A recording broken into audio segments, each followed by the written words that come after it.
नमस्कार दोस्तों, स्वागत है आपका रोशन हॉरर स्टोरी चैनल में। आज की कहानी कोई साधारण भूतिया किस्सा नहीं है, बल्कि एक ऐसी खौफनाक हकीकत है जिसे सुनकर आपकी रूह कांप जाएगी।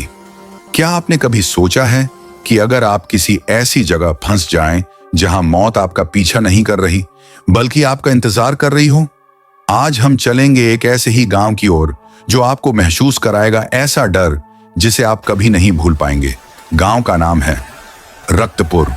तो दिल थाम कर बैठिए और अगर अकेले हैं तो रोशनी जला लीजिए। चलिए शुरू करते हैं। आर्यन, विक्की और समीर। आर्यन एक पैरानॉर्मल इन्वेस्टिगेटर था जिसे पुरानी और डरावनी जगहों को कैमरे में कैद करने का शौक था। विक्की एक बिंदास लड़का था जो इन सब बातों को बकवास मानता था, और समीर जो थोड़ा डरपोक था लेकिन अपने दोस्तों का साथ नहीं छोड़ता था।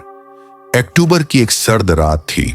उनकी गाड़ी घने जंगलों के बीच से हजारान ही ना कोबानन दानिरान दानिनन कपन नेरन एक मसोर सोरी सोनेन नेनरमान सोर सुमिनन Irwin एनानिन सुमिनोमिन मियास्माइकमन सोनेन निनेin kenarchenidian chordidiaminman chordanamanamin nanadabursurn tumashin gersurm Wanahanuan, Versasorn, Seward Mekadorn, Keenan, Nenewan, Keeman, Iyawanas,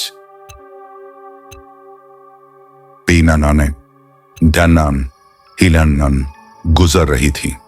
रास्ता उबड़ खाबड़ था और चारों तरफ इतना सन्नाटा था कि गाड़ी के टायर की आवाज भी किसी चीख जैसी सुनाई दे रही थी।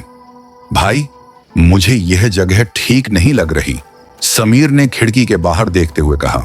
बाहर कोहरा इतना घना था कि हेडलाइट की रोशनी भी उसे भेद नहीं पा रही थी। विक्की हंसा। अरे समीर, तू फालतू में डर रहा है। आर्यन ने कहा था ना कि रक्तपुर का रहस्य सुलझाने के बाद हमारे चैनल पर मिलियन व्यूज आएंगे। बस थोड़ा और रास्ता बचा है।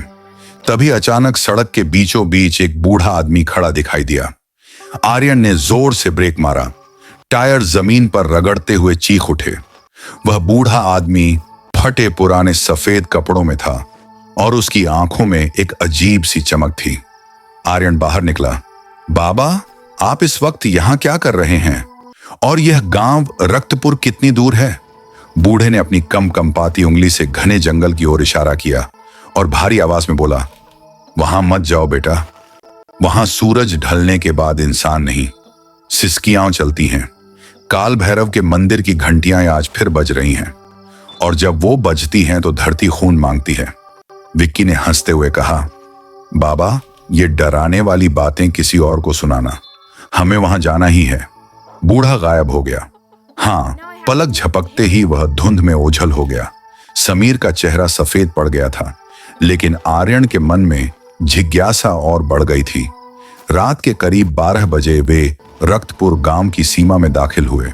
गांव क्या था, खंडहरों का एक कब्रिस्तान लग रहा था। टूटे हुए घर, सूखी हुई फसलें और बीचों बीच एक विशाल बरगद का पेड़ जिस पर सैकड़ों लाल कपड़े बंधे हुए थे। उन्होंने गांव के किनारे बने एक पुराने डाक बंगले में रुकने का फैसला किया। बंगला सदियों पुराना लग रहा था। कमरे के अंदर जाते ही उन्हें एक अजीब सी गंध आई, जैसे कोई सड़ी हुई मांस की चीज वहां सालों से पड़ी हो। रात को करीब 2 बजे समीर की आंख खुली। उसे कहीं दूर से घुंघरुओं की आवाज सुनाई दी। समीर पसीने पसीने हो गया। उसने आर्यन को जगाया। आर्यन, सुन, कोई नाच रहा है। आर्यन ने अपना कैमरा उठाया और रिकॉर्डिंग ऑन की। वे दोनों दबे पांव बाहर बरामदे में आए। आवाज उस पुराने बरगद के पेड़ की तरफ से आ रही थी। विक्की भी जाग गया था। तीनों टॉर्च लेकर उस तरफ बढ़े। टॉर्च की रोशनी जैसे ही बरगद के पेड़ पर पड़ी, उनके होश उड़ गए। पेड़ की टहनियों से कोई उल्टा लटका हुआ था। वह कोई इंसान नहीं था। उसकी खाल झुलसी हुई थी और चेहरा पूरी तरह से कटा हुआ था। वह धीरे धीरे झूल रहा था और उसके पैरों में बंधे भारी पीतल के घुंघरू बज रहे थे। अचानक वह आकृति जमीन पर गिरी और रेंगते हुए अंधेरे में गायब हो गई। आर्यन ने चिल्लाकर कहा, पीछा करो उसका। वे भागते हुए गांव के पुराने मंदिर तक पहुंच गए। मंदिर की दीवारें काली पड़ चुकी थीं और वहां बलि देने वाला चबूतरा ताजा खून से सना हुआ था। मंदिर के गर्भगृह से एक भारी आवाज गूंजी, आ गए मेरे 3 नए मेहमान। वह वही बूढ़ा आदमी था जो उन्हें रास्ते में मिला था, लेकिन अब उसकी काया बदल चुकी थी। उसकी लंबाई सामान्य से कहीं ज्यादा थी और उसके हाथ जमीन को छू रहे थे। आर्यन ने कैमरा झूम किया तो देखा कि मंदिर के फर्श पर गांव के उन लोगों की हड्डियां बिछी हुई थीं जो सालों पहले गायब हो गए थे। बूढ़े ने एक खौफनाक अट्टहास किया और बोला, इस गांव का श्राप तभी खत्म होगा जब काल भैरव को 3 शुद्ध आत्माओं की बलि मिलेगी। आज रात वो रात है। अचानक मंदिर के भारी दरवाजे अपने आप बंद हो गए। विक्की ने दरवाजा तोड़ने की कोशिश की, लेकिन वह लोहे जैसा सख्त था। तभी समीर के पैरों के नीचे से जमीन फटने लगी और अनगिनत कंकाल बाहर निकलने लगे। समीर को उन कंकालों ने जकड़ लिया। वह मदद के लिए चिल्ला रहा था, आर्यन, विक्की, मुझे बचाओ। लेकिन आर्यन और विक्की खुद अपनी जान बचाने के लिए जूझ रहे थे। आर्यन ने देखा कि मंदिर की मूर्ति की आंखों से खून बह रहा था। उसे याद आया कि उसने इस गांव के बारे में पढ़ा था। यह मंदिर तंत्र विद्या का केंद्र था। अगर वे सूर्योदय तक यहां से नहीं निकले तो वे हमेशा के लिए इसी मंदिर की दीवारों में चुन दिए जाएंगे। आर्यन ने अपनी जेब से एक माचिस निकाली और मंदिर के पर्दे में आग लगा दी। आग की लपटें देख वह शैतानी बूढ़ा पीछे हटा। आग की रोशनी में उसकी परछाई किसी भयानक राक्षस जैसी लग रही थी। विक्की, वो पुरानी खिड़की तोड़ो, आर्यन चिल्लाया। विक्की ने एक भारी पत्थर उठाकर खिड़की पर मारा। कांच टूटने की आवाज के साथ ही वे बाहर कूदे, लेकिन समीर अभी भी अंदर था। जैसे ही आर्यन उसे बचाने के लिए मुड़ा, उसने देखा कि समीर का शरीर धीरे धीरे पत्थर में बदल रहा था। आर्यन और विक्की जंगल की ओर भागे। पीछे से मंदिर के गिरने की आवाज आ रही थी और वह डरावनी हंसी पूरे जंगल में गूंज रही थी। वे जैसे तैसे अपनी गाड़ी तक पहुंचे और वहां से निकल भागे। अगली सुबह जब वे शहर पहुंचे और आर्यन ने अपना कैमरा चेक किया तो उसके होश उड़ गए। कैमरे की फुटेज में न तो कोई बूढ़ा आदमी था, न ही कोई मंदिर। वहां सिर्फ आर्यन और विक्की एक खाली मैदान में पागलों की तरह भाग रहे थे और हवा से बातें कर रहे थे। लेकिन सबसे डरावनी बात यह थी कि गाड़ी की पिछली सीट पर समीर की जैकेट पड़ी थी, जिसके अंदर से अभी भी घुंघरुओं की आवाज आ रही थी। शहर लौटे हुए 3 दिन हो चुके थे। पुलिस ने लापता की रिपोर्ट लिख ली थी, लेकिन आर्यन और विक्की जानते थे कि पुलिस को उस जंगल में कभी कुछ नहीं मिलेगा। आर्यन अपने कमरे में बैठा वही कैमरा फुटेज बार बार देख रहा था। वीडियो में वही खाली मैदान दिख रहा था, लेकिन अगर ध्यान से सुना जाए तो बैकग्राउंड में एक बहुत धीमी आवाज आ रही थी, जैसे कोई जमीन के नीचे से समीर का नाम पुकार रहा हो। विक्की की हालत और भी खराब थी। वह अपने घर के कोने में दुबक कर बैठा रहता। उसने आर्यन को फोन किया। उसकी आवाज कांप रही थी। आर्यन, वह आवाज फिर आ रही है। मेरे बेडरूम के दरवाजे के बाहर कोई खड्डा है। मैं घुंघरुओं की आवाज सुन सकता हूं। आर्यन तुरंत विक्की के घर पहुंचा। जैसे ही उसने विक्की का दरवाजा खोला, उसे सड़ी हुई लाश जैसी गंध आई। विक्की फर्श पर बैठा अपनी उंगलियों से दीवार खुरच रहा था। दीवार पर खून से लिखा था, अभी एक बाकी है। आर्यन समझ गया कि यह कोई साधारण साया नहीं है। वह विक्की को लेकर अपने पुराने दोस्त और तंत्र विद्या के जानकार अघोरी रुद्र के पास पहुंचा। रुद्र की आंखें आग की तरह लाल थीं। जैसे ही उसने आर्यन और विक्की को देखा, वह चिल्लाया, मूर्खों, तुम काल भैरव के उस द्वार को खोल आए हो जिसे सदियों पहले श्मशान की राख से बंद किया गया था। जिसे तुम समीर समझ रहे हो, वह अब समीर नहीं है। वह अब कालदूत बन चुका है। वह तुम्हें वापस बुलाने आएगा। विक्की रोने लगा, बाबा, हमें बचा लीजिए, हमें समीर को वापस लाना है। रुद्र ने एक पुरानी चमंडी की किताब निकाली और बोला, उसे वापस लाने का सिर्फ एक रास्ता है, महानिशा की रात। तुम्हें फिर से रक्तपुर जाना होगा, उसी मंदिर में। लेकिन याद रखना, अगर सूर्योदय से पहले तुम वहां से नहीं निकले तो तुम दोनों की आत्माएं भी उसी मंदिर की दीवार का हिस्सा बन जाएंगी। अगली रात आर्यन और विक्की अघोरी रुद्र द्वारा दी गई अभिमंत्रित भस्म लेकर फिर से उसी घने जंगल की ओर बढ़े। इस बार जंगल पहले से भी ज्यादा डरावना लग रहा था। पेड़ों की टहनियां हाथ की तरह लग रही थीं, जो उन्हें रोकने की कोशिश कर रही हों। जैसे ही वे गांव की सीमा पर पहुंचे, उन्हें सामने समीर खद्दाहा दिखाई दिया। वह पीठ फेर कर खद्दाहा था। समीर! विक्की चिल्लाया और उसकी तरफ भागा। रुको विक्की! आर्यन ने उसे पकड़ डाल लिया। देखो, उसकी परछाई नहीं है। चांद की रोशनी में समीर की कोई परछाई नहीं बन रही थी। समीर धीरे से मुद्दा। उसका चेहरा आधा गल चुका था और आंखों की जगह सिर्फ 2 गहरे काले गड्ढे थे। उसने अपना मुंह खोला और उसके अंदर से हजारों काली मक्खियां बाहर निकलने लगीं। समीर की आखिरी आवाज आई, भागो आर्यन, भागो! आर्यन और विक्की जंगल की ओर भागे। पीछे से मंदिर के गिरने की आवाज आ रही थी और वह डरावनी हंसी पूरे जंगल में गूंज रही थी। वे जैसे तैसे अपनी गाड़ी तक पहुंचे और वहां से निकल भागे। अगली सुबह जब वे शहर पहुंचे और आर्यन ने अपना कैमरा चेक किया तो उसके होश उड़ गए। कैमरे की फुटेज में न तो कोई बूढ़ा आदमी था, न ही कोई मंदिर। वहां सिर्फ आर्यन और विक्की एक खाली मैदान में पागलों की तरह भाग रहे थे और हवा से बातें कर रहे थे। लेकिन सबसे डरावनी बात यह थी कि गाड़ी की पिछली सीट पर समीर की जैकेट पड़ी थी, जिसके अंदर से अभी भी घुंघरुओं की आवाज आ रही थी। शहर लौटे हुए 3 दिन हो चुके थे। पुलिस ने लापता की रिपोर्ट लिख ली थी, लेकिन आर्यन और विक्की जानते थे कि पुलिस को उस जंगल में कभी कुछ नहीं मिलेगा। आर्यन अपने कमरे में बैठा वही कैमरा फुटेज बार बार देख रहा था। वीडियो में वही खाली मैदान दिख रहा था, लेकिन अगर ध्यान से सुना जाए तो बैकग्राउंड में एक बहुत धीमी आवाज आ रही थी, जैसे कोई जमीन के नीचे से समीर का नाम पुकार रहा हो। विक्की की हालत और भी खराब थी। वह अपने घर के कोने में दुबक कर बैठा रहता। उसने आर्यन को फोन किया। उसकी आवाज कांप रही थी। आर्यन! वह आवाज फिर आ रही है। मेरे बेडरूम के दरवाजे के बाहर कोई खड़ेदा है। मैं घुंघरुओं की आवाज सुन सकता हूं। आर्यन तुरंत विक्की के घर पहुंचा। जैसे ही उसने विक्की का दरवाजा खोला, उसे सड़ी हुई लाश जैसी गंध आई। विक्की फर्श पर बैठा अपनी उंगलियों से दीवार खुरच रहा था। दीवार पर खून से लिखा था, अभी एक बाकी है।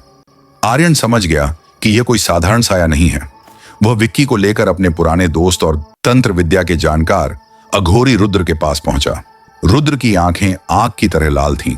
जैसे ही उसने आर्यन और विक्की को देखा, वह चिल्लाया, मूर्खों! तुम काल भैरव के उस द्वार को खोल आए हो जिसे सदियों पहले श्मशान की राख से बंद किया गया था। जिसे तुम समीर समझ रहे हो, वह अब समीर नहीं है। वह अब कालदूत बन चुका है। वह तुम्हें वापस बुलाने आएगा। विक्की रोने लगा। बाबा, हमें बचा लीजिए। हमें समीर को वापस लाना है। रुद्र ने एक पुरानी चमड्ढे की किताब निकाली और बोला, उसे वापस लाने का सिर्फ एक रास्ता है, महानिशा की रात। तुम्हें फिर से रक्तपुर जाना होगा, उसी मंदिर में। लेकिन याद रखना, अगर सूर्योदय से पहले तुम वहां से नहीं निकले तो तुम दोनों की आत्माएं भी उसी मंदिर की दीवार का हिस्सा बन जाएंगी। अगली रात आर्यन और विक्की अघोरी रुद्र द्वारा दी गई अभिमंत्रित भस्म लेकर फिर से उसी घने जंगल की ओर बढ़े। इस बार जंगल पहले से भी ज्यादा डरावना लग रहा था। पेड़ों की टहनियां हाथ की तरह लग रही थीं, जो उन्हें रोकने की कोशिश कर रही हों। जैसे ही वे गांव की सीमा पर पहुंचे, उन्हें सामने समीर खद्दा दिखाई दिया। वह पीठ फेर कर खड़ा था। समीर! विक्की चिल्लाया और उसकी तरफ भागा। रुको विक्की! आर्यन ने उसे पकड़ लिया। देखो, उसकी परछाई नहीं है। चांद की रोशनी में समीर की कोई परछाई नहीं बन रही थी। समीर धीरे से मुद्दा। उसका चेहरा आधा गल चुका था और आंखों की जगह सिर्फ 2 गहरे काले गड्ढे थे। उसने अपना मुंह खोला और उसके अंदर से हजारों काली मक्खियां बाहर निकलने लगी। अचानक जमीन हिलने लगी। वही पुराना मंदिर जो पहले खंडहर था, अब अपनी पूरी भव्यता के साथ खड्डा था। लेकिन वह पत्थरों का नहीं, बल्कि इंसानी हड्डियों और मांस से बना हुआ लग रहा था। समीर या वह साया मंदिर की ओर बढ़ने लगा। आर्यन और विक्की उसके पीछे गए। मंदिर के अंदर घुसते ही दरवाजे बंद हो गए। सामने वही तांत्रिक खड़दहा था जिसे उन्होंने पिछले भाग में देखा था। बलि अधूरी रह गई थी, तांत्रिक की आवाज गूंजी। काल भैरव को त्रिकोण चाहिए, 3 दोस्त, 3 बलि, 1 अमर शक्ति। तभी समीर की असली आत्मा वहां प्रकट हुई। वह एक पारदर्शी साए की तरह मंदिर की एक खूंटी से लटका हुआ था। भागो आर्यन, ये फंदा है, ये मुझे नहीं, तुम्हें पकड़ने के लिए मुझे मोहरा बना रहे हैं। आर्यन ने रुद्र की दी हुई भस्म हवा में उछाल दी। जैसे ही भस्म तांत्रिक पर पड़ा डी, वह जलने लगा। लेकिन मंदिर की दीवारें अब हिलने लगी थीं। वे दीवारें नहीं थीं, बल्कि हजारों आत्माएं थीं जो एक दूसरे को जकड़े हुए थीं। विक्की ने हिम्मत जुटाई और उस खूंटी को तोड़ ढा दिया जिससे समीर की आत्मा बंधी थी। जैसे ही समीर आजाद हुआ, एक जोरदार धमाका हुआ। मंदिर की मूर्तियां रोने लगीं और फर्श से खून का फव्वारा फूट पड़ा। जल्दी निकलो, आर्यन चिल्लाया। वे भागने लगे, लेकिन पीछे से एक विशाल हाथ, काल भैरव का साया, उनकी ओर बढ़ा। उसने विक्की का पैर पकड़ दे लिया। नहीं, मुझे मत छोड़ देना, विक्की की चीख पूरे मंदिर में गूंजी। आर्यन ने पीछे मुद्दा कर देखा। विक्की का शरीर धीरे धीरे पत्थर के चबूतरे में धंस रहा था। समीर की रूह ने आर्यन का हाथ पकड़ा और उसे बाहर की ओर खींचा। सूर्योदय की पहली किरण फूटी। आर्यन जंगल के बाहर सड़क पर पड़ा था। उसके पास न विक्की था न समीर। वह अकेला था। जब वह शहर पहुंचा तो उसे लगा कि सब खत्म हो गया, लेकिन जब उसने अपने घर का शीशा देखा तो उसके पीछे दो साए खड्डे थे, एक विक्की का और एक समीर का। वे दोनों रो रहे थे और उनके गले में वही लाल कपड़ा बंधा था जो रक्तपुर के बरगद के पेड़ पर था। आर्यन समझ गया कि वह बचकर नहीं आया है, बल्कि वह उन दोनों की आत्माओं को अपने साथ शहर ले आया है। अब रक्तपुर का श्राप इस शहर में फैलेगा। शहर की जगमगाती रोशनी भी आर्यन के घर के अंधेरे को कम नहीं कर पा रही थी। आर्यन अब अकेला नहीं था। उसके घर के हर आईने में, हर खिड़की के पीछे विक्की और समीर के धुंधले साए दिखाई देते थे। वे कुछ बोलते नहीं थे, बस अपनी कटी हुई उंगलियों से दीवारों पर एक ही शब्द लिखते थे, वापस वापस जाओ। आर्यन को समझ आ गया कि वह भागकर अपनी जान नहीं बचा सकता। उसे इस कहानी को वहीं खत्म करना होगा जहां से यह शुरू हुई थी। उसने अघोरी रुद्र के आश्रम जाने का फैसला किया, लेकिन वहां पहुंचते ही उसके पैरों तले जमीन खिसक गई। आश्रम जलकर राख हो चुका था। रुद्र की लाश मंदिर के सामने लटकी हुई थी और उसकी पीठ पर किसी ने नुकीली चीज से कुरेद कर लिखा था, रक्तपुर पुकार रहा है। आर्यन ने रुद्र के झोले से एक पुरानी ताम्रपत्र निकाली। उस पर लिखा था कि काल भैरव के उस मंदिर को केवल वही व्यक्ति नष्ट कर सकता है जो मौत की कगार से लौटकर आया हो। आर्यन समझ गया कि उसे खुद को दांव पर लगाना होगा। वह अपनी कार लेकर तीसरी और आखिरी बार रक्तपुर की ओर निकल पड़ा। इस बार जंगल में कोई कोहरा नहीं था, बल्कि आग जैसी गर्मी थी। जैसे ही वह गांव पहुंचा, उसने देखा कि गांव अब बदल चुका था। वहां के खंडहर अब आलीशान महलों की तरह चमक रहे थे, लेकिन वह सब एक मायाजाल था। गांव के बीचों बीच विक्की और समीर खड़े थे। उनकी आंखें अब सामान्य थीं, पर उनके शरीर से खून टपक रहा था। आर्यन, हमें मुक्ति दिला दो, वे एक साथ बोले। उनकी आवाज में हजारों सालों का दर्द था। आर्यन मंदिर के अंदर दाखिल हुआ। वहां वह शैतानी तांत्रिक अपनी साधना के अंतिम चरण में था। उसने आर्यन को देखते ही ठाका लगाया, मूर्ख, तू खुद चलकर बलि के चबूतरे तक आ गया। अब त्रिकोण पूरा होगा और मुझे अमृता मिलेगी। तांत्रिक ने हवा में हाथ लहराया और आर्यन का शरीर हवा में उठने लगा। अदृश्य जंजीरों ने उसे जकड़ लिया। तभी आर्यन ने वह ताम्रपत्र निकाला और रुद्र द्वारा बताया गया अंतिम मंत्र पढ़ने लगा। एयुएम महाकाल काल भैरवाय सर्व श्राप निवारणाय फट स्वाहा। जैसे ही मंत्र गूंजा, मंदिर की जमीन फटने लगी। वहां से उन हजारों लोगों की आत्माएं बाहर आने लगीं जिन्हें सदियों से वहां कैद किया गया था। वे आत्माएं तांत्रिक की ओर बढ़ने लगीं। नहीं, ये नहीं हो सकता, तांत्रिक चिल्लाया, लेकिन अब देर हो चुकी थी। विक्की और समीर की रूहों ने तांत्रिक के हाथ पकड़ लिए। आर्यन ने अपनी पूरी ताकत लगाकर मंदिर के मुख्य स्तंभ पर उस ताम्रपत्र से वार किया। एक कान फाड़ देने वाला धमाका हुआ। पूरा मंदिर ताश के पत्तों की तरह ढहने लगा। आर्यन ने देखा कि विक्की और समीर उसे देखकर आखिरी बार मुस्कुराए। उनकी आंखों में अब कोई डर नहीं था, सिर्फ शांति थी। वे धीरे धीरे सफेद रोशनी में विलीन होने लगे। शुक्रिया भाई, हवा में विक्की की आखिरी आवाज गूंजी।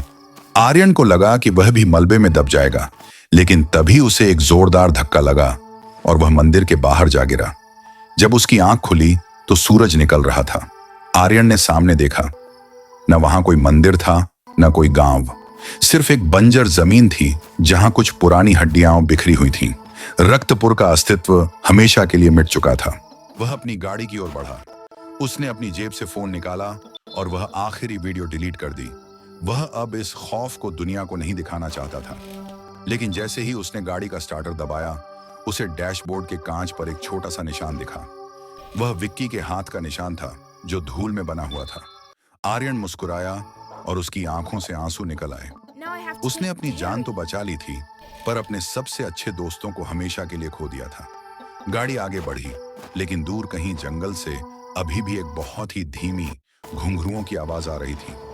क्या श्राप वाकई खत्म हुआ था या किसी और नए शिकार का इंतजार कर रहा था?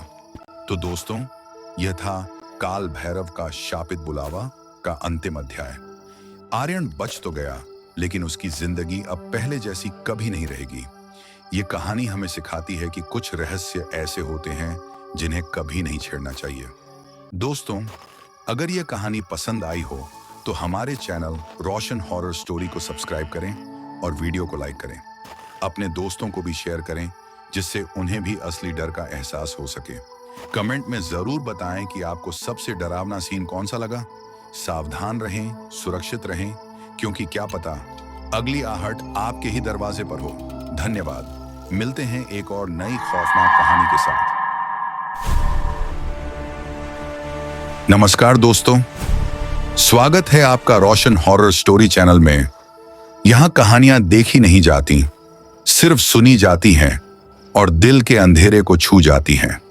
आज की कहानी एक ऐसी सच्चाई है जो रात की खामोशी में और भी ज्यादा जिंदा हो जाती है। तो ध्यान से सुनिए, क्योंकि अब कहानी शुरू हो रही है। हिमाचल के सुदूर इलाकों में एक कहावत है, पहाड़ जब बुलाते हैं तो जाना पड़ता है, लेकिन जब पहाड़ खामोश हो जाएं तो भाग जाना चाहिए। आर्यन खन्ना दिल्ली का एक जाना माना ट्रैवल ब्लॉगर उन लोगों में से नहीं था जो अंधविश्वासों पर यकीन करते थे। उसके लिए हॉरर का मतलब सिर्फ खराब होटल सर्विस या टूटी हुई सड़कें थीं। उसे क्या पता था कि जिस अनदेखे भारत की तलाश में वह निकला है, वह उसे एक ऐसी जगह ले जाएगा जहां समय ठहरा हुआ है और मौत चल रही है। उसकी मंजिल थी धुंधपुर, एक ऐसा गांव जिसका जिक्र सिर्फ 1950 से पहले के कुछ सरकारी दस्तावेजों में था, लेकिन गूगल मैप्स पर वह एक खाली धब्बा था। अक्टूबर की एक सर्द शाम थी। आर्यन की एसयूवी के वाइपर शीशे पर जमा हो रहे कोहरे को हटाने की नाकाम कोशिश कर रहे थे। जीपीएस ने काम करना 1 घंटा पहले ही बंद कर दिया था। अब उसका एकमात्र सहारा वह कच्ची सड़क थी जो घने देवदार के जंगलों के बीच सांप की तरह बल खाती हुई ऊपर जा रही थी। अचानक हेडलाइट की रोशनी में एक आकृति दिखाई दी। आर्यन ने जोर से ब्रेक लगाया। गाड़ी फिसली और एक पुराने बरगद के पेड़ से कुछ इंच दूर जाकर रुकी। सामने एक बूढ़ा आदमी खड़ा था। उसके कपड़े फटे हुए थे और हाथ में एक लालटेन थी जिसकी लौ हवा में फड़फड़ा रही थी। उसका चेहरा झुर्रियों से भरा था, जैसे सूखे हुए अखरोट का छिलका हो। आर्यन ने शीशा नीचे किया। बाबा, ये धुंधपुर का रास्ता यही है ना? बूढ़े ने जवाब नहीं दिया। उसने बस अपनी धुंधली आंखों से आर्यन को घूरा।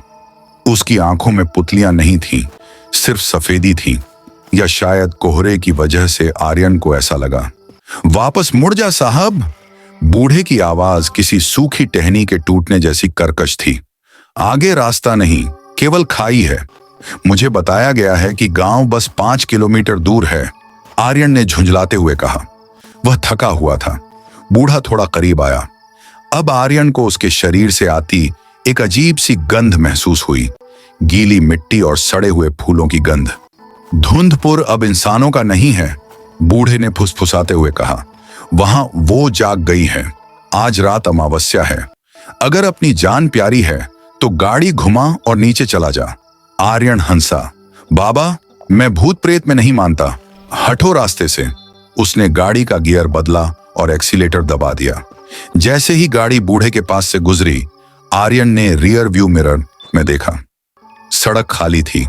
न बूढ़ा था, न लालटेन की रोशनी, सिर्फ गहरा काला अंधेरा। एक सिहरन उसकी रीढ़ की हड्डी में दौड़ गई। सिर्फ मेरा वहम होगा, उसने खुद को समझाया। लेकिन गाड़ी के अंदर का तापमान अचानक गिर गया था। करीब 20 मिनट बाद जंगल अचानक खत्म हो गया और एक पुराना लोहे का गेट दिखाई दिया। गेट पर जंग लगा था और उस पर बड़े अक्षरों में लिखा था धुंधपुर। लेकिन धुंधपुर शब्द के ऊपर किसी ने लाल रंग, शायद पेंट, शायद खून से एक बड़ा कांटा एक्स बना दिया था। आर्यन ने गाड़ी गांव के मुहाने पर खड़ी की। एक अजीब सी बात थी, यहां कोई आवाज नहीं थी, न झींगुरों की आवाज, न हवा की सरसराहट, न किसी कुत्ते का भौंकना। एक ऐसा सन्नाटा जो कानों में चुभता था। वह अपना कैमरा और टॉर्च लेकर नीचे उतरा।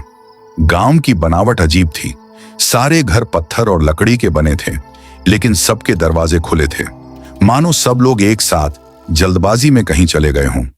उसने पहले घर में झांका। डाइनिंग टेबल पर थालियां रखी थीं, उनमें खाना परोसा गया था, लेकिन वह खाना अब सड़कर काला पड़ चुका था। उस पर फफूंद की मोटी परत जमी थी। ऐसा लग रहा था कि लोग खाना खाने बैठे ही थे कि कुछ हुआ और वे गायब हो गए। हेलो, कोई है? आर्यन की आवाज गूंजी और वापस उसी के पास लौट आई। तभी उसे एक आवाज सुनाई दी, पायल की आवाज। आर्यन एकदम से पलटा। पीछे कोई नहीं था। कौन है वहां? उसने टॉर्च घुमाई। प्रकाश की किरण एक पुराने कुएं पर पड़ी जो गांव के बीचों बीच था। कुएं की जगत पर एक गुड़िया रखी थी, एक पुरानी कपड़े की गुड़िया। उसकी एक आंख नहीं थी और उसका मुंह सिला हुआ था। आर्यन धीरे धीरे कुएं की ओर बढ़ा। जैसे ही वह करीब पहुंचा, उसने देखा कि गुड़िया के कपड़े गीले हैं। पानी की बूंदें उससे टपक रही थीं, जैसे उसे अभी अभी कुएं से निकाला गया हो। उसने गुड़िया को उठाने के लिए हाथ बढ़ाया। तभी उसके ठीक कान के पास किसी ने सांस ली, एक ठंडी बर्फीली सांस। मेरा खिलौना वापस करो, एक बच्ची की आवाज। आर्यन झटके से पीछे हटा और गिरते गिरते बचा। उसने चारों तरफ टॉर्च घुमाई। वहां कोई नहीं था, लेकिन कुएं के पास की गीली मिट्टी पर अब छोटे छोटे पैरों के निशान उभर आए थे। निशान ऐसे थे जैसे कोई अदृश्य बच्चा उसकी तरफ चलकर आ रहा हो। आर्यन का दिल जोर जोर से धड़कने लगा। वह वैज्ञानिक तर्क खोजने की कोशिश कर रहा था, लेकिन उसके दिमाग ने काम करना बंद कर दिया था। वह अपनी गाड़ी की तरफ भागा, लेकिन गाड़ी स्टार्ट नहीं हुई। इंजन घुरघुराकर बंद हो गया और तभी गांव के हर घर के खुले दरवाजों से एक साथ एक ही आवाज आई, दरवाजे बंद होने की आवाज। पूरा गांव जो अभी तक खुला था अब बंद हो चुका था। आर्यन अब धुंधपुर में कैद था। बारिश शुरू हो गई थी, बर्फीली बारिश। बाहर रहना अब सुरक्षित नहीं था। आर्यन ने पास ही एक बड़ी हवेली देखी। यह गांव की सबसे बड़ी इमारत थी, शायद सरपंच या जमींदार का घर। उसका मुख्य दरवाजा हल्का सा खुला था। भीगने से बचने के लिए उसने न चाहते हुए भी हवेली के अंदर कदम रखा। हवेली अंदर से भव्य थी, लेकिन धूल की मोटी परत हर चीज पर जमी थी। दीवारों पर पुराने तैलचित्र टंगे थे। आर्यन ने एक पेंटिंग पर टॉर्च मारी। यह एक पारिवारिक तस्वीर थी, एक आदमी, एक औरत और उनकी 7 साल की बेटी। लेकिन किसी ने उस बच्ची के चेहरे को खुरच दिया था। कैनवास पर जहां उसका चेहरा होना चाहिए था, वहां सिर्फ खरोंचें थीं। तभी उसकी नजर पेंटिंग के नीचे लिखी तारीख पर गई, 1963। उसने हॉल में एक सोफा देखा और उस पर बैठ गया। उसे अपनी सांसों को काबू करना था। उसने अपना सैटेलाइट फोन निकाला। No signal. लानत है। उसने फोन सोफे पर पटक दिया। अचानक ऊपर की मंजिल से कुछ गिरने की आवाज आई, जैसे कोई भारी चीज गिरी हो। फिर घिसटने की आवाज, जैसे कोई भारी बोरी जमीन पर घिसट रही हो या कोई लाश। आर्यन ने अपनी टॉर्च कसकर पकड़ी और सीढ़ियों की तरफ बढ़ा। कौन है ऊपर? जवाब में सिर्फ सन्नाटा मिला। वह धीरे धीरे सीढ़ियां चढ़ने लगा। लकड़ी की सीढ़ियां उसके हर कदम पर चरमरा रही थीं। ऊपर एक लंबा गलियारा था। गलियारे के अंत में एक कमरे का दरवाजा खुला था। घिसटने की आवाज उसी कमरे से आ रही थी। आर्यन एक उस कमरे के दरवाजे पर पहुंचा और अंदर झांका। कमरे के बीचों बीच एक पुरानी रॉकिंग चेयर थी। वह अपने आप हिल रही थी। कुर्सी पर कोई नहीं बैठा था, लेकिन कुर्सी के सामने जमीन पर वही गुड़िया पड़ी थी जो उसने बाहर कुएं पर देखी थी। लेकिन अब गुड़िया का मुंह सिला हुआ नहीं था। उसके टांके खुले हुए थे और उसके मुंह के अंदर से मानव दांत दिखाई दे रहे थे। आर्यन की चीख गले में अटक गई। कमरे का तापमान अचानक शून्य से नीचे चला गया। उसकी टॉर्च की रोशनी फड़फड़ाने लगी और फिर रॉकिंग चेयर रुक गई। कमरे के कोने में जहां अंधेरा सबसे गहरा था, एक छाया हिली। वह धीरे धीरे आकार लेने लगी। पहले लंबे उलझे हुए बाल, फिर एक सफेद गंदा गाउन और अंत में चेहरा। वह वही बच्ची थी जो पेंटिंग में थी, लेकिन अब उसका चेहरा खुरचा हुआ नहीं था। उसका चेहरा नीला पड़ा हुआ था और उसकी गर्दन एक अजीब कोण पर मुड़ी हुई थी। जैसे किसी ने उसे तोड़ दिया हो। वह जमीन से कुछ इंच ऊपर हवा में तैर रही थी। उसकी आंखें पूरी तरह काली थीं, अनंत खाई जैसी।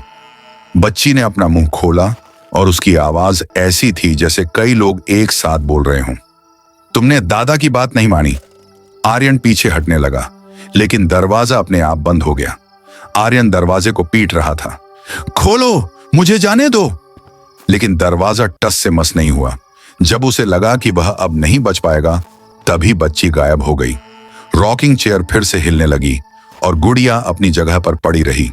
हांफते हुए आर्यन की नजर पास की एक मेज पर पड़ी। वहां एक डायरी रखी थी। जिल्द पर खून के सूखे हुए धब्बे थे। उसने कांपते हाथों से डायरी उठाई। ये डॉ शशांक नाम के किसी व्यक्ति की थी। उसने आखिरी पन्ना खोला। लिखावट बहुत खराब थी, जैसे लिखने वाले के हाथ बहुत कांप रहे हों। दिनांक 13 अक्टूबर 1998। हम सब गलती कर बैठे। हमें उस गुड़िया को कुएं से नहीं निकालना चाहिए था। वह कोई खिलौना नहीं है, वह छाया का बर्तन वेसल है। सरपंच ने अपनी बेटी की बीमारी ठीक करने के लिए तांत्रिक को बुलाया था, लेकिन तांत्रिक ने बेटी की बलि दे दी और उसकी आत्मा को उस गुड़िया में बांध दिया ताकि वह गांव की रक्षा करे। लेकिन रक्षा करने के बजाय वह भूख से जाग उठी। उसे मांस चाहिए। उसने सबसे पहले बच्चों को खाया, फिर बड़ों को। अब मैं अकेला बचा हूं। वह दरवाजे के बाहर खड़ी है। मैं उसके पैरों की आवाज सुन सकता हूं। वह आ रही है। लिखावट यहीं खत्म हो गई थी। आर्यन ने डायरी बंद की। उसे अब समझ आ रहा था, वह गुड़िया वही श्राप की जड़ थी। तभी कमरे में रखी अलमारी का दरवाजा धीरे धीरे खुला। अंदर से सैकड़ों गुड़ियां बाहर गिर पड़ी। उन सभी के हाथ पैर टूटे हुए थे और सबकी आंखें आर्यन को घूर रही थीं। और उन गुड़ियों के ढेर के पीछे अंधेरे में दो चमकती हुई लाल आंखें दिखाई दी। इस बार यह बच्ची नहीं थी, यह कुछ और था, कुछ बहुत पुराना, कुछ बहुत बुरा। वह छाया धीरे धीरे बाहर निकली। उसका शरीर मकड़ी जैसा था, लेकिन चेहरा इंसान का। वह दीवारों पर रेंगते हुए आर्यन की तरफ बढ़ने लगी। आर्यन ने पास पड़ा एक भारी लैंप उठाया और खिड़की के कांच पर दे मारा। छपाक! कांच टूट गया। आर्यन ने बिना सोचे समझे पहली मंजिल से नीचे छलांग लगा दी। वह गीली घास पर गिरा। उसके कंधे में तेज दर्द हुआ, शायद हड्डी उतर गई थी। लेकिन दर्द का एहसास करने का समय नहीं था। वह लंगड़ाते हुए अपनी गाड़ी की तरफ भागा। भगवान के लिए स्टार्ट हो जा। उसने चाबी घुमाई, इंजन खांसा और फिर स्टार्ट हो गया। आर्यन ने राहत की सांस ली। उसने हेडलाइट ऑन की, लेकिन रोशनी पड़ते ही उसका खून जम गया। गाड़ी के सामने पूरा गांव खड़ा था, सैकड़ों लोग, लेकिन वे इंसान नहीं थे। उनके शरीर सड़े हुए थे, उनकी गर्दनें टूटी हुई थीं और वे सब एक साथ एक लय में हिल रहे थे। भीड़ के सबसे आगे वही बूढ़ा खड़ा था जो उसे रास्ते में मिला था। बूढ़ा मुस्कुराया। उसके दांत नुकीले और काले थे। मेहमान नवाजी तो अभी शुरू हुई है साहब, बूढ़े ने कहा। आर्यन ने गाड़ी रिवर्स में डाली, लेकिन पीछे से भी लोगों ने गाड़ी को घेर लिया था। वे गाड़ी के शीशे पीटने लगे, कांच छटकने लगा। अचानक आर्यन को डायरी की एक बात याद आई। आत्मा को गुड़िया में बांधा गया है। अगर वह गुड़िया नष्ट कर दी जाए तो शायद यह सब खत्म हो जाए। लेकिन गुड़िया कहाँ थी? उसकी नजर डैशबोर्ड पर पड़ी। गुड़िया वहां बैठी थी, गाड़ी के अंदर, उसके ठीक बगल वाली सीट पर। गुड़िया ने धीरे से अपना सिर घुमाया और आर्यन की तरफ देखा। उसका सिला हुआ मुंह फट गया और एक डरावनी हंसी गूंजी। हम साथ खेलेंगे, हमेशा के लिए। नमस्कार दोस्तों, स्वागत है आपका रोशन हॉरर स्टोरी में के एक और खौफनाक स्टोरी में। कहते हैं, रात के वक्त हाईवे पर सिर्फ गाड़ियां नहीं दौड़ती, बल्कि कुछ ऐसी शक्तियां भी जागती हैं जो हमारी दुनिया की नहीं हैं। वो लोग जो रात रात भर जागकर हमारा सामान एक शहर से दूसरे शहर पहुंचाते हैं। हमारे ट्रक ड्राइवर्स अक्सर इन शक्तियों का सामना करते हैं। आज की कहानी एक ऐसी ही सच्ची घटना पर आधारित है, जिसे भेजा है हमारे एक सब्सक्राइबर बलविंदर सिंह जी ने, जो पिछले 20 सालों से ट्रक चला रहे हैं। लेकिन उस एक रात ने उनकी जिंदगी बदल दी। तो हेडफोन लगा लीजिए और लाइट बंद कर दीजिए, क्योंकि आज की कहानी आपकी नींद उठाने वाली है। मेरा नाम बलविंदर है। मैं पंजाब से हूं और पिछले कई सालों से रोड पर ही रहता हूं। डर मुझे नहीं लगता था, क्योंकि हम ड्राइवरों का तो रोज का काम है शमशानों और जंगलों के बीच से गुजरना। लेकिन 2018 की वो सर्दियों की रात मैं कभी नहीं भूल सकता। मेरा ट्रक टाटा 1613 माल लेकर इंदौर से नासिक की तरफ जा रहा था। मेरे साथ मेरा हेल्पर छोटू भी था। रात के करीब 2 बज रहे थे। रास्ता था कसारा घाट। जो लोग उस रास्ते को जानते हैं उन्हें पता है कि वो घाट कितना खतरनाक है। गहरी खाइयां और तीखे मोद। उस रात कोहरा इतना घना था कि ट्रक के बोनट के आगे कुछ दिख नहीं रहा था। छोटू बगल वाली सीट पर सो रहा था। मैंने टेप रिकॉर्डर में पुराने गाने चला रखे थे ताकि मुझे नींद ना आए। अचानक ट्रक की हेडलाइट की रोशनी में मुझे स्टर्ड हचिचा के किनारे कोई खड़दाधा दिखाई दिया। मैंने ट्रक की रफ्तार धीमी की। इतनी रात को इस सुनसान जंगल में कौन हो सकता है। जैसे ही ट्रक पास पहुंचा, मैंने देखा एक औरत खददी थी। उसने लाल रंग की सादगी पहनी थी, लेकिन वह भीग चुकी थी। उसका चेहरा बालों से ढका हुआ था। उसने हाथ दिखाकर लिफ्ट मांगी। हम ट्रक ड्राइवरों का एक उसूल होता है, रात को सुनसान जगह पर कभी गाड़ी मत रोको, चाहे कोई भी हो। मैंने एक्सीलरेटर दबाया और गाड़ी आगे बढ़ा दी। मैंने उसे लिफ्ट नहीं दी। मैंने साइड मिरर में देखा कि वो पीछे छूट गई है या नहीं। लेकिन जो मैंने देखा, मेरे रोंगटे खड़े हो गए। वो औरत पीछे नहीं छूटी थी। वो ट्रक के साथ साथ दौड़ेच रही थी। मेरा ट्रक 60 की स्पीड पर था और वो नंगे पैर सड़क पर हवा में तैरती हुई मेरे ट्रक के बराबर दौड़ रही थी। उसका चेहरा अब भी बालों से ढका था। मेरा गला सूख गया। मैंने चिल्लाकर छोटू को उठाया। छोटू उठो, ये देख पीछे। छोटू हड़बड़ा कर उठा। उसने खिड़की से बाहर झांका और चीख पड़ा, उस्ताद जी भगाओ, गाड़ी भगाओ। मैंने पूरा जोर लगाकर एक्सीलरेटर दबा दिया। ट्रक का इंजन चीखने लगा, लेकिन रफ्तार बढ़ ही नहीं रही थी। ऐसा लग रहा था जैसे पीछे से किसी ने ट्रक को पकड़ डीडा रखा हो। ट्रक भारी हो गया था। तभी एक जोरदार आवाज आई, जैसे कोई ट्रक की छत पर कूद गया हो। छोटू रोने लगा, उस्ताद जी वो ऊपर आ गई है, वो छत पर है। अब ट्रक के अंदर का माहौल बदल गया था। केबिन में अचानक बहुत गंदी बदबू आने लगी, जैसे सड़ा हुआ मांस हो, और छत से आवाज आने लगी। ऐसा लग रहा था कोई ऊपर रेंग रहा है। अचानक सामने वाली विंडशील्ड पर एक उल्टा चेहरा लटक गया। वही औरत। वह ट्रक की छत से उल्टा लटक कर हमें अंदर देख रही थी। उसकी आंखें नहीं थीं, बस 2 काले गड्ढे थे और उसका मुंह कान तक फटा हुआ था। वो कांच पर अपने नाखून घिसने लगी। मेरी हालत खराब हो चुकी थी। स्टीयरिंग मेरे हाथ से छूट रहा था। अगर मैं ब्रेक मारता तो हम खाई में गिर जाते। वो औरत चिल्लाई, एक ऐसी आवाज जो इंसानी नहीं थी, रोको, मुझे भूख लगी है, रोको। मेरे हाथ कांप रहे थे। तभी मुझे याद आया, मेरे डैशबोर्ड पर गुरुद्वारे का दिया हुआ एक कड़ी डीडीशा और छोटी कृपाण रखी थी।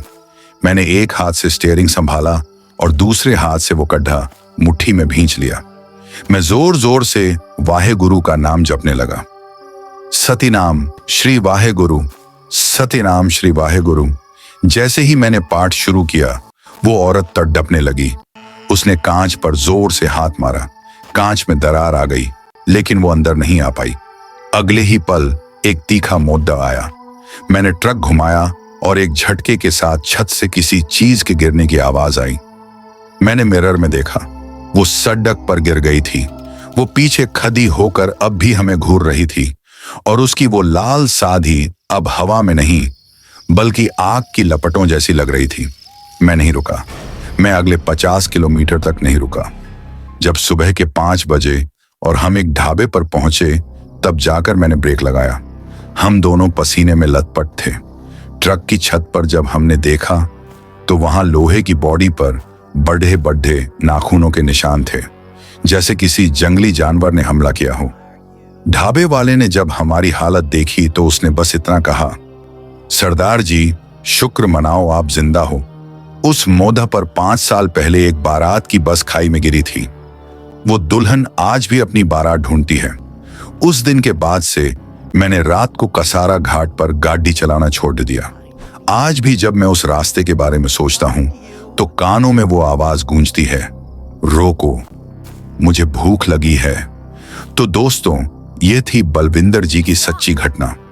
सड़कें हमें हमारी मंजिल तक पहुंचाती हैं, लेकिन कभी कभी ये सर्डिडीएच के हमें ऐसी दुनिया में ले जाती हैं जहां से लौटना नामुमकिन होता है। क्या आपके साथ भी कभी हाईवे पर ऐसा कुछ हुआ है? क्या आपने भी कभी वो सफेद साधी या काला कुत्ता देखा है जो अचानक गायब हो जाता है? अपनी कहानी हमें कमेंट्स में बताएं या नीचे दिए गए ईमेल पर भेजें। अगर इस कहानी ने आपके रोंगटे खड़ी डाढ़े कर दिए तो वीडियो को लाइक करें और अपने दोस्तों के साथ शेयर करें। और हाँ, अगर रात को अकेले ये वीडियो देख रहे हैं तो पीछे मुद्दा कर मत देखना। मिलते हैं अगली खौफनाक कहानी के साथ। तब तक के लिए सावधान रहें, सुरक्षित रहें।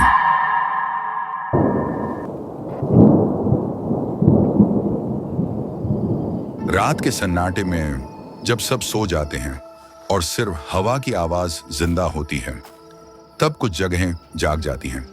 नमस्कार दोस्तों, आप देख रहे हैं रोशन हॉरर स्टोरी और आज की कहानी कोई कल्पना नहीं, कोई अफवाह नहीं, बल्कि वो सच है जिसे जानने के बाद आप कभी भी किसी सुनसान होटल में रुकने से पहले 2 बार सोचेंगे।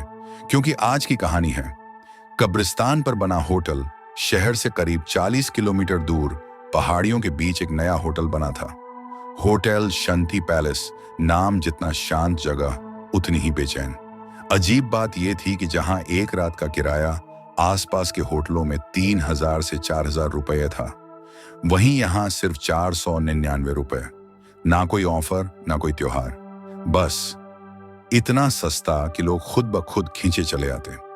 अजय, रोहित और समीर 3 दोस्त रोड ट्रिप पर निकले थे। रात के 11 बज चुके थे और बारिश शुरू हो गई थी। फोन में नेटवर्क नहीं आगे, कोई शहर नहीं।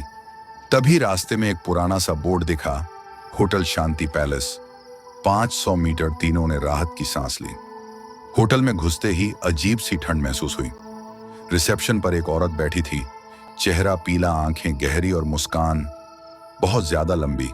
उसने सिर्फ इतना कहा, एक ही कमरा खाली है, कमरा नंबर 13।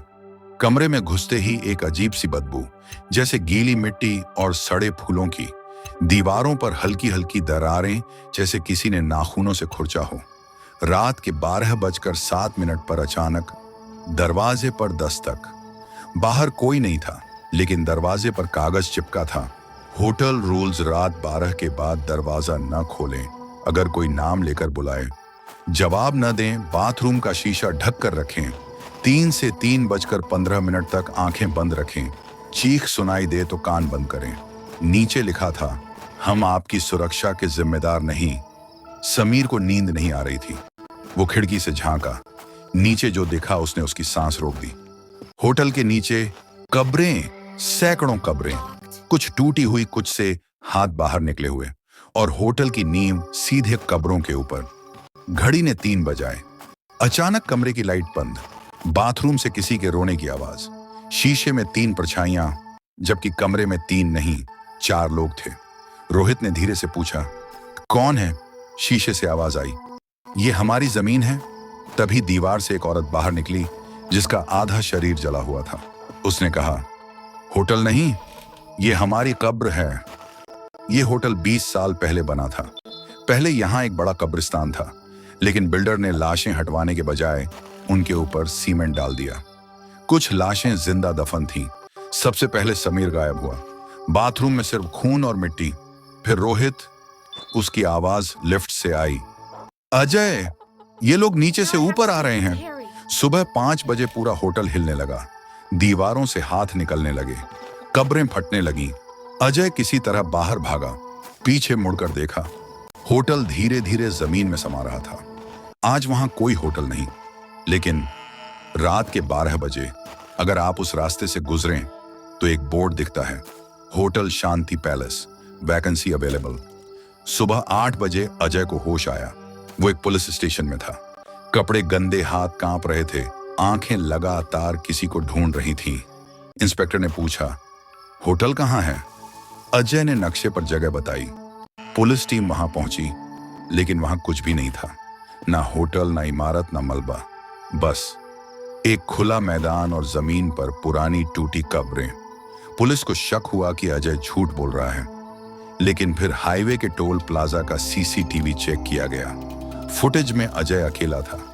कार में बाकी 2 दोस्त कभी दिखे ही नहीं। इंस्पेक्टर बोला, तुम कभी किसी होटल में नहीं रुके? अजय चीख पड़ा, तो फिर वो आवाजें कौन थीं? वो चेहरे, वो कब्रें? डॉक्टर ने अजय की मेडिकल जांच की। उसकी पीठ पर हाथों के निशान थे, लेकिन अजीब बात, वो हाथों के निशान अंदर की तरफ धंसे हुए थे, जैसे किसी ने जमीन के नीचे से उसे पकड़ने की कोशिश की हो। डॉक्टर ने कहा, ये निशान किसी इंसान के नहीं हैं। अजय को एक सरकारी गेस्ट हाउस में रखा गया। रात 2:58। उसकी आंख खुल गई। कमरे में वही ठंड, वही बदबू, गीली मिट्टी और सड़े फूलों की। घड़ी ने 3 बजाए। बाथरूम से फिर वही आवाज, ये हमारी जमीन है। अजय डरते डरते बाथरूम में गया। आईना अपने आप भाप से भर गया। धीरे धीरे भाप पर शब्द उभरे, तू निकल गया, पर हम तेरे साथ आ गए। आईने में अजय का चेहरा नहीं था। उसकी जगह 3 चेहरे थे, एक जला हुआ, एक बिना आंखों वाला, और तीसरा समीर का। आईने से आवाज आई, हम मरे नहीं थे अजय, हमें दबा दिया गया था। जब होटल बना, हम सांस ले रहे थे। सीमेंट धीरे धीरे हमारी छाती पर गिरा। हम चीखे, लेकिन ऊपर म्यूजिक बज रहा था।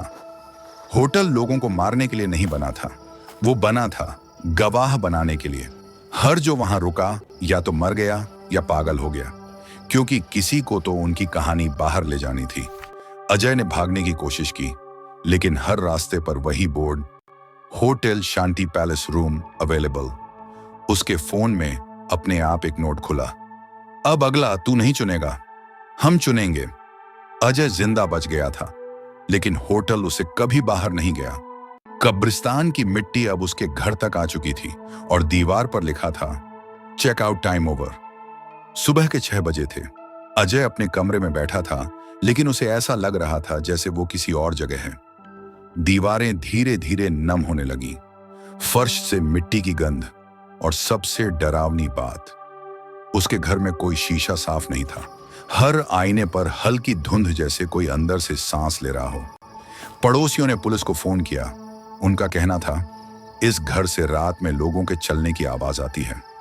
कभी कभी कोई महिला रोती है, और कभी एक बच्चा जमीन के नीचे से दीवार खटखटाता है। जब पुलिस पहुंची, घर में सिर्फ अजय अकेला था। एक सीनियर इंस्पेक्टर को कुछ याद आया। उसने पुरानी फाइल निकलवाई, केस फाइल 1998, लोकेशन वही जमीन, उस जगह पर 20 साल पहले एक बड़ा कब्रिस्तान था। लेकिन उस कब्रिस्तान के नीचे कुछ और था, एक सामूहिक दफन। 1998 में एक दंगा हुआ था। कुछ लोग मारे नहीं गए थे, उन्हें 1998 में सामूहिक दफन किया गया था, जिंदा गड्ढों में डाल दिया गया था। सरकारी रिकॉर्ड में उन्हें लापता बताया गया, लेकिन असलियत में उनकी कब्रें बनी, बिना नाम, बिना पत्थर, बिना इंसाफ। होटल का मालिक कभी सामने नहीं आया। नाम था आर मल्होत्रा, लेकिन वो नाम किसी रजिस्टर में नहीं था। पुरानी फाइल में एक गवाह का बयान था। वो आदमी रात में आता था, वो लाशों से बात करता था और कहता था, ऊपर एक इमारत बनेगी ताकि तुम्हारी आवाज कभी बाहर न जाए। उस रात अजय के फोन पर एक कॉल आई। नंबर नहीं था, सिर्फ आवाज, मालिक मिलना चाहता है। लोकेशन आई, वही जगह जहां होटल था, या जहां होना चाहिए था। अजय वहां पहुंचा। खुला मैदान और टूटी कब्रें, लेकिन बीच में एक लोहे का ढक्कन। ढक्कन खुलते ही नीचे सीढ़ियां, अंधेरी, गीली और बदबूदार। हर सीढ़ी पर नाखूनों के निशान। नीचे उतरते ही अजय समझ गया, होटल कभी गायब नहीं हुआ था, वो बस ऊपर से नीचे चला गया था। कमरे वहीं, लिफ्ट वहीं, और रिसेप्शन पर वहीं औरत। उसने मुस्कुराकर कहा, वेलकम बैक सर। एक कमरे का दरवाजा खुला। अंदर एक आदमी बैठा था, उसका आधा शरीर जमीन में धंसा हुआ, उसकी पीठ से कई हाथ निकले हुए। वो बोला, मैंने होटल नहीं बनाया, मैंने तो बस उनकी आवाजों को एक छत दी। मालिक बोला, हर आत्मा शांत नहीं चाहती, कुछ आत्माएं चाहती हैं कि लोग आए, रुकें और सच को अपने साथ ले जाएं। उसने अजय की आंखों में देखा। अब ये होटल तेरे बिना अधूरा है। अजय को दो रास्ते दिए गए। एक, ऊपर लौट जाओ, लेकिन हर रात किसी और के सपने में ये होटल दिखेगा। दो, यहीं रह जाओ और अगले मेहमानों का स्वागत करो। अजय ने कुछ नहीं कहा, बस रिसेप्शन डेस्क पर बैठ गया। आज भी उस हाईवे पर कोई होटल नहीं है, लेकिन रात 12 के बाद अगर आपकी गाड़ी रुक जाए तो सामने एक आदमी मिलेगा, आंखें थकी हुई, आवाज शांत। वो कहेगा, कमरा चाहिए? होटल कभी बंद नहीं हुआ, वो बस नीचे चला गया। मालिक कोई इंसान नहीं था, वो आवाजों का रखवाला था। और अजय अब रिसेप्शन पर बैठा था। रात के ठीक 12 बजे लिफ्ट खुली, एक परिवार अंदर आया, पति पत्नी और एक छोटा बच्चा। और अजय ने पहली बार वही लाइन बोली, welcome to hotel Shanti palace. लेकिन उसके मुंह से यह आवाज नहीं निकली। यह आवाज होटल की थी। अब नए नियम थे, जो आए वो सच्चाई देखेगा, जो देखेगा वो डरेगा, जो डरेगा वो बदलेगा, जो बदलेगा वो रुकेगा। और आखिरी लाइन, जो रुका वही बचेगा। वो बच्चा रिसेप्शन पर खड़े होकर बोला, मम्मी ये अंकल नीचे से क्यों जुड़े हैं? अजय ने नीचे देखा। उसके पैर जमीन में धंस चुके थे और उसकी पीठ से हल्की हल्की मिट्टी झड़ रही थी। अजय को अब समझ आया, यहां चेकआउट होता ही नहीं। या तो इंसान पूरी तरह आत्मा बनता है, या फिर होटल का हिस्सा जो सबसे ज्यादा डरे उसे छोड़ दिया जाता है ताकि वो दूसरों को यहां लाए। एक नाम बार बार सुनाई देता था, विक्रम। वो एकमात्र इंसान था जो होटल से बाहर गया, लेकिन उसकी कहानी सबसे भयानक थी। एक पुराना वीडियो मिला, विक्रम कैमरे की तरफ देखकर रो रहा था। अगर तुम ये देख रहे हो तो कभी मत रुकना। होटल डराने के लिए नहीं है, होटल गिनती पूरी करने के लिए है। वीडियो के आखिर में पीछे बोर्ड दिखा, रूम्स लेफ्ट। एक उस रात अजय ने रिसेप्शन पर देखा, डिजिटल बोर्ड, रूम्स लेफ्ट। शून्य। होटल कांपने लगा, दीवारें चीखने लगीं, कब्रें खुलने लगीं और मालिक की आवाज गूंजी, अब सब पूरे हैं। होटल धीरे धीरे ऊपर उठने लगा, लेकिन इस बार जमीन से नहीं, लोगों के दिमाग से। अब होटल एक जगह नहीं था, वो एक अनुभव बन चुका था। अब ध्यान से सुनिए, अगर आपने ये कहानी पूरी सुनी है, अगर पढ़ते वक्त आपको कभी लगा कि कोई पीछे खड़ा है, अगर अभी भी कमरे में हल्की ठंड है, तो समझ जाइए होटल ने आपको देख लिया है। होटल अब कब्रिस्तान पर नहीं है, वो है आपके डर के अंदर, और वहां से कोई चेकआउट नहीं होता। तो दोस्तों, ये थी कहानी कब्रिस्तान पर बना होटल। लेकिन याद रखिए, कहानियां खत्म नहीं होती, वो बस किसी और के दरवाजे पर खड़ी हो जाती हैं। आज आपने इसे सिर्फ सुना है, लेकिन हो सकता है कल रात किसी अनजान जगह रुकते वक्त आप इसे महसूस करें। अगर कभी रात के सन्नाटे में किसी होटल का बोर्ड अचानक दिख जाए और रिसेप्शन पर बैठा इंसान आपको देखकर हल्की सी मुस्कान दे, तो याद रखना, वो मुस्कान स्वागत की नहीं होती, वो गिनती की होती है। क्योंकि कुछ जगहों पर चेक इन तो होता है, लेकिन चेकआउट नहीं। मैं हूं रोशन, और आप देख रहे थे रोशन हॉरर स्टोरी। अगली कहानी तक दरवाजा बंद रखिए, और अगर कोई नाम लेकर बुलाए तो जवाब मत दीजिए। गुड नाइट, अगर नींद आ सके।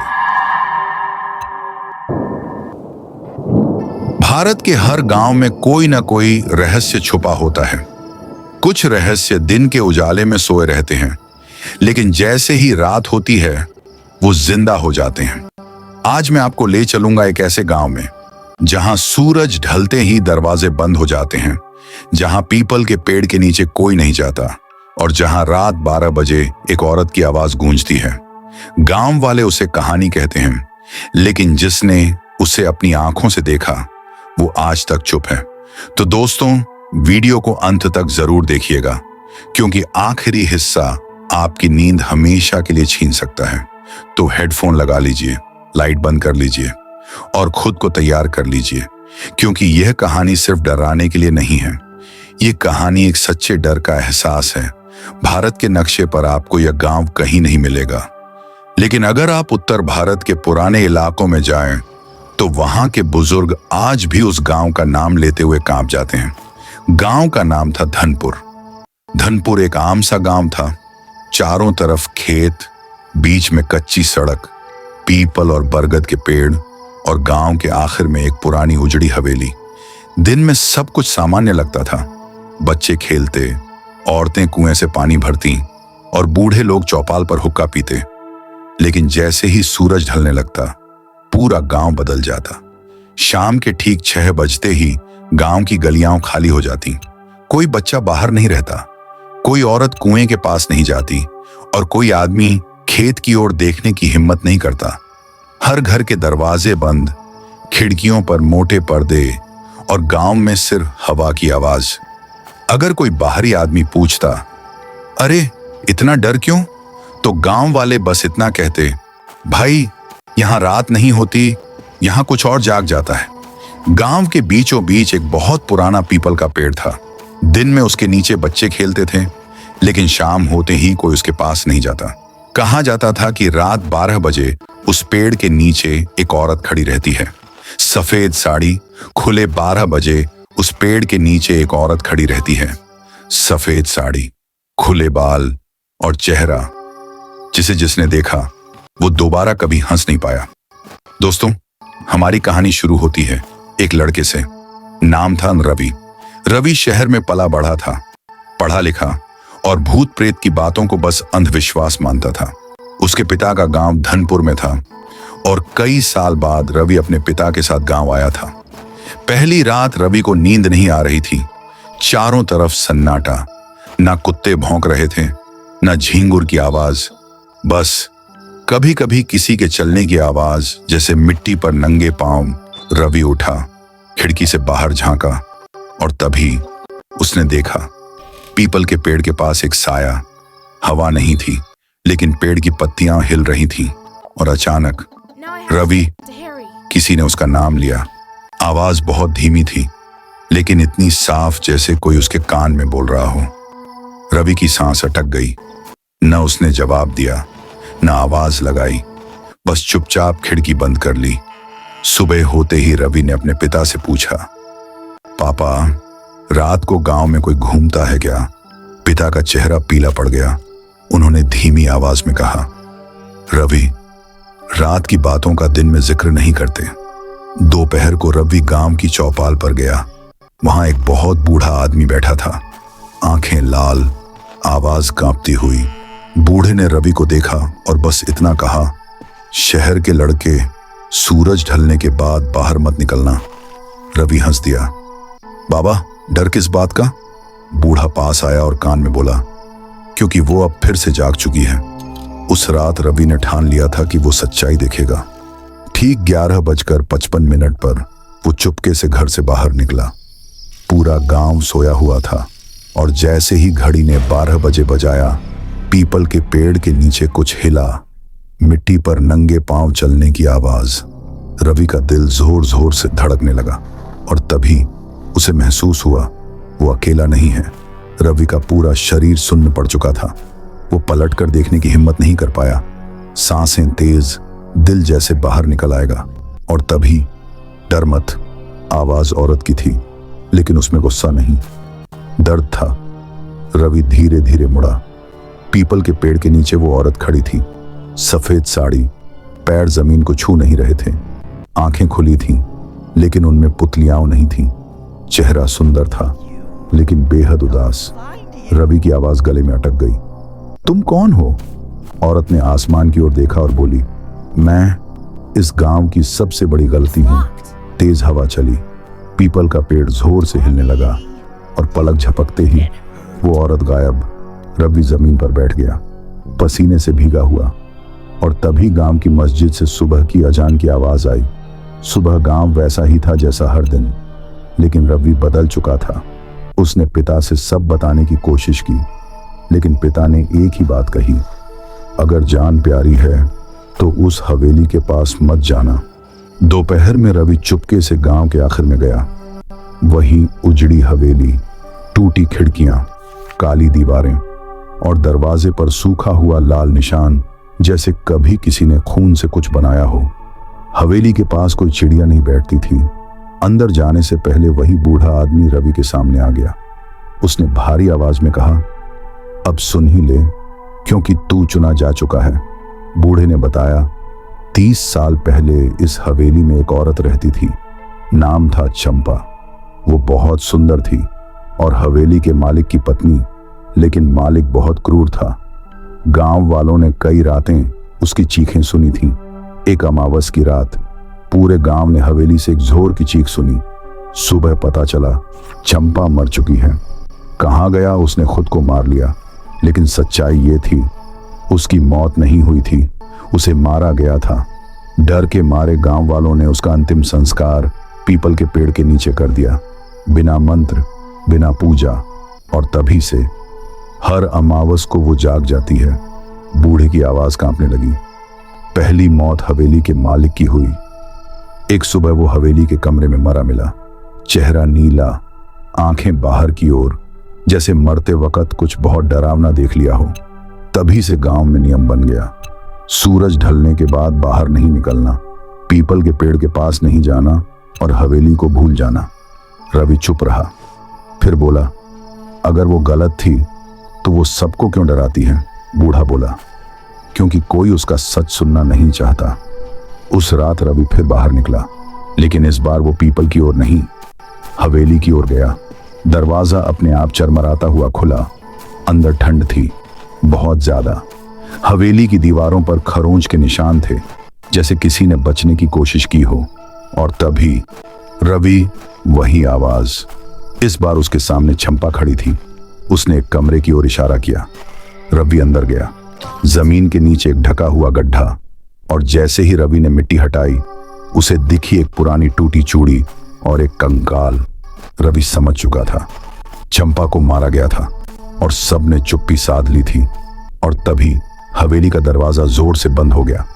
धड़ाम, पीछे से चंपा की आवाज, अब तू मेरा सच सबको बताएगा। लेकिन तभी हवेली की छत से कदमों की आवाज, एक नहीं कई, और एक भारी आवाज, आज कोई बाहर नहीं जाएगा। रवि पीछे हटा, दरवाजे की कुंडी हिलाई, लेकिन दरवाजा जैसे पत्थर बन चुका था।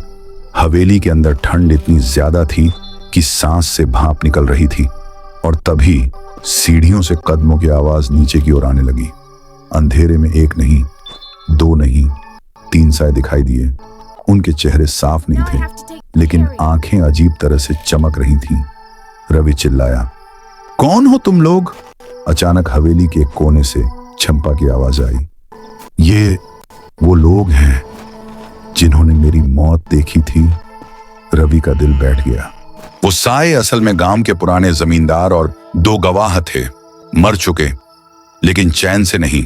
चंपा ने बताया, उस रात जब उसे मारा गया, ये तीनों वहीं मौजूद थे, लेकिन डर और लालच में इन्होंने सच छुपा लिया, और तभी से ये भी इस हवेली में कैद हैं। चंपा बोली, मेरा श्राप गांव पर नहीं था, मेरा श्राप सच छुपाने वालों पर था।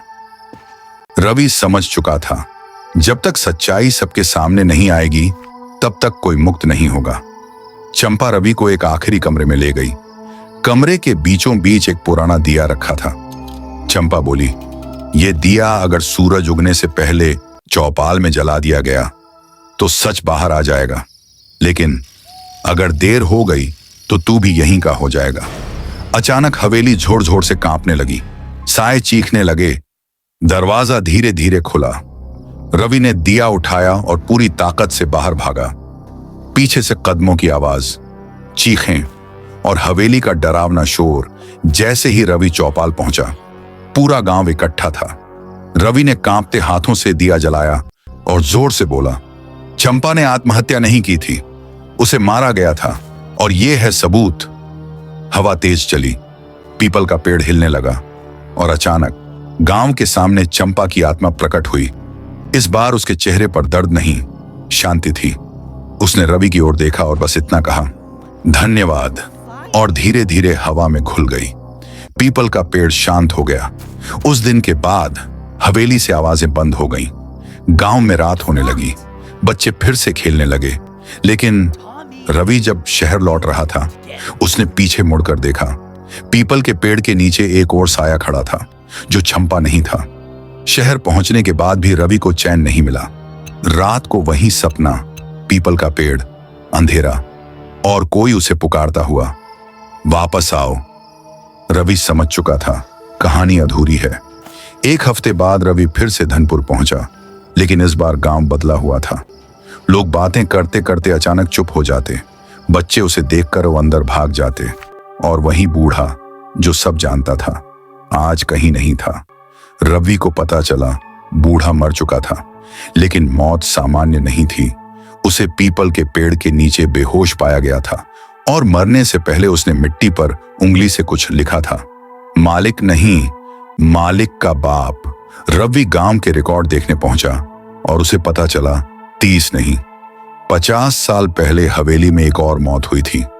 हवेली के पहले जमींदार की, जिसने लाड़ों कई लोगों की जमीन छीनी, औरतों पर अत्याचार किए और गांव वालों को डराया। चंपा सिर्फ एक शिकार थी। असली बुराई उस पहले जमींदार की आत्मा थी, जो लोगों के डर से जिंदा रहती थी, और चंपा की आत्मा उसी की वजह से बंधी हुई थी। गांव का पीपल का पेड़ सिरपान पेड़ नहीं था, वो आत्माओं की जेल था, जहां सबसे ताकतवर आत्मा बाकी सबको कैद करके रखती थी। उस रात अमावस थी। रवि अकेला पीपल के पेड़ के नीचे पहुंचा। हवा अचानक रुक गई और जमीन से एक भारी साया उठा। भारी आवाज, तूने चंपा को आजाद किया, लेकिन मुझे भूल गया। साया और गहरा हुआ। आंखें लाल नहीं थीं, लेकिन बिल्कुल खाली थीं। मैं हूं इस गांव का असली मालिक। रवि कांपा नहीं। उसने जोर से कहा, तेरा डर अब नहीं चलेगा। गांव जाग चुका है। उसने गांव वालों को बुलाया। डरते डरते सब पीपल के पेड़ के पास आए। जैसे ही लोगों ने डर छोड़कर सच का नाम लिया, पीपल का पेड़ जोर से चरमराया। जमीन फट गई और वो साया चीखता हुआ अंदर समा गया। उस सुबह पीपल का पेड़ सूख गया, हवेली ढह गई और धनपुर पूरी तरह आजाद हो गया। रवि जब जा रहा था, एक बच्चा उसके पास आया और बोला, भैया, रात को कोई अब भी हमें देखता है। रवि पीछे मुड़ा और कैमरा धीरे धीरे अंधेरे की ओर झूम करता है। कुछ आत्माएं मरती नहीं, वो बस अगली कहानी का इंतजार करती हैं। तो दोस्तों, ये थी धनपुर गांव की पूरी भूतिया कहानी, जिसे लोग आज भी सूरज ढलने के बाद याद नहीं करना चाहते। लेकिन याद रखिए, हर गांव में धनपुर जैसी कोई ना कोई कहानी जरूर छुपी होती है। कुछ साए मरकर भी नहीं जाते, वो बस अगली रात का इंतजार करते हैं।